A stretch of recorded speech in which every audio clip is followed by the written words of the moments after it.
Hello guys, welcome to BAMS with me. Today let's discuss about the disease malaria.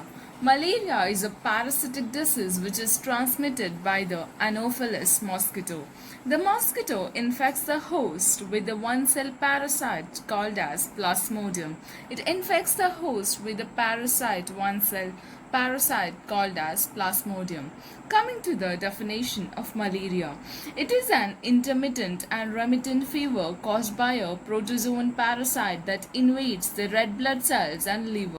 Species of Plasmodia. There are many species of Plasmodia. The most common ones that cause malaria are Plasmodium vivax, Plasmodium ovale, Plasmodium malariae, and the Plasmodium falciparum. Among these, the Plasmodium falciparum is the most common and the dangerous one. Coming to epidemiology of malaria. Malaria is widely distributed in tropics and subtropics of Africa, Asia, and Latin America. Malaria is affecting 400 million people worldwide. Malaria causes 2 million deaths each year. Causes of malaria. The causes of malaria are by an infected mosquito, by blood transfusion during pregnancy. The risk factors of malaria are living or traveling in a region where malaria is present. Also, it is more common in pregnant women, children under the 5 years, also with patients having other conditions like HIV or AIDS. Travelers with no prior exposure to malaria. These are the risk factors of getting malaria. Coming to etiology and pathogenesis of malaria, the life cycle of Plasmodia is very complex. Here, the infected mosquitoes inject the sporozoites. The sporozoites migrate to liver where they form merozoites. They migrate to liver, then they form merozoites. The merozoites are released from the liver and invade red blood cells. In the red blood cells, the merozoite becomes tropozoite. In the red blood cells, the merozoites become tropozoites. Then, in the red blood cells, the tropozoite multiply, producing new merozoites. These are released when the red blood cells rupture and infect other red blood cells. Here, the tropozoite multiplies to produce merozoites. The merozoites are released when the red blood cells rupture and they infect other red blood cells. Some merozoites become gametocytes. Then the female mosquito picks up gametocytes from an uninfected human. Then the sexual cycle occurs in the mosquito where sporozoites are formed. This is the pathogenesis you see in the malaria. Coming to the incubation period of the parasite, Plasmodium falciparum is about 7 to 14 days. In Plasmodium vivax, it is about 12 to 17 days with a relapse up to 3 years.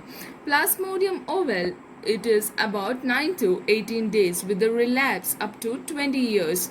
And Plasmodium malariae is about 30. The signs and symptoms of malaria, they are fever, headache, sweats, chills, vomiting, dry cough, lose weight, splenomegaly, hepatomegaly, and also there will be stools that become increasingly loose. In severe condition, you also suffer from anemia, jaundice, and dark pigmented urine, that is black water fever. Coming to the diagnosis of malaria, there are 3 ways to diagnose malaria, that is by medical history, physical examination, and laboratory diagnosis. Microscopy, here films of blood, that is thick and thin blood smear, and also you do QBC test, that is quantitative Buffy coat test. Immunological techniques, here antibody based techniques are used like serologic tests, that is indirect fluorescent antibody test, and enzyme linked immunosorbent assay, that is ELISA, and antigen based techniques like rapid diagnostic tests. And in molecular techniques, there is polymerase chain reaction is done. Now coming to pathophysiology of malaria. Here a characteristic brown malaria pigment derived from hemoglobin is called as hematin. It is released from ruptured RBCs and produces discoloration of spleen, liver, lymph nodes and bone marrow. Action of phagocytic defense mechanism of host leads to marked hyperplasia of mononuclear phagocyte system throughout the body reflected in splenomegaly. Less frequently, but the liver may be also enlarged in the case that is called hepatomegaly. Coming to clinical features of malaria. The characteristic features of malaria is fever. It usually occurs in three stages.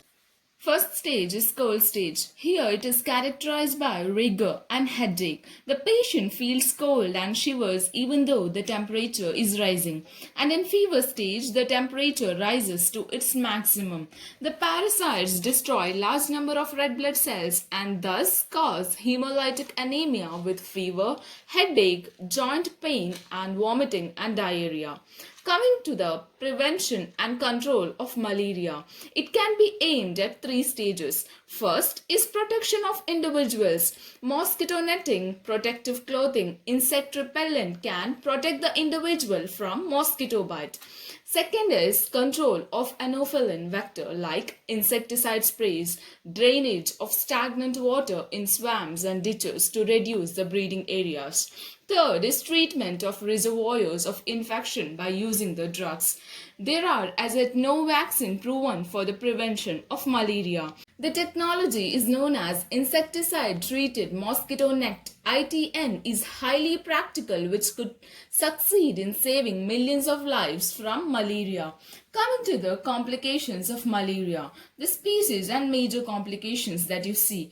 In Plasmodium falciparum, the complications are cerebral malaria, hemolytic anemia that is due to black water fever, jaundice and hypoglycemia. In Plasmodium vivax, that is relapse due to liver hypnozoids. In Plasmodium malariae, nephrotic syndrome. And in Plasmodium ovate, relapse due to liver hypnozoids. Now coming to treatment of malaria. To treat malaria, we look into two concepts. That is, first one is the geographic pattern of susceptibility of Plasmodium falciparum to antimalarial drugs. And the second is the type of Plasmodium species causing the infection. In Plasmodium falciparum, that is two types, that is chloroquine resistant area and chloroquine sensitive areas. In chloroquine resistance area, we use quinine, mefloquine, sulfadoxine and pyrimethamine. In chloroquine sensitive area, we use chloroquine. And in Plasmodium vivax, Plasmodium malaria and in Plasmodium ovate species, we use chloroquine with primaquine.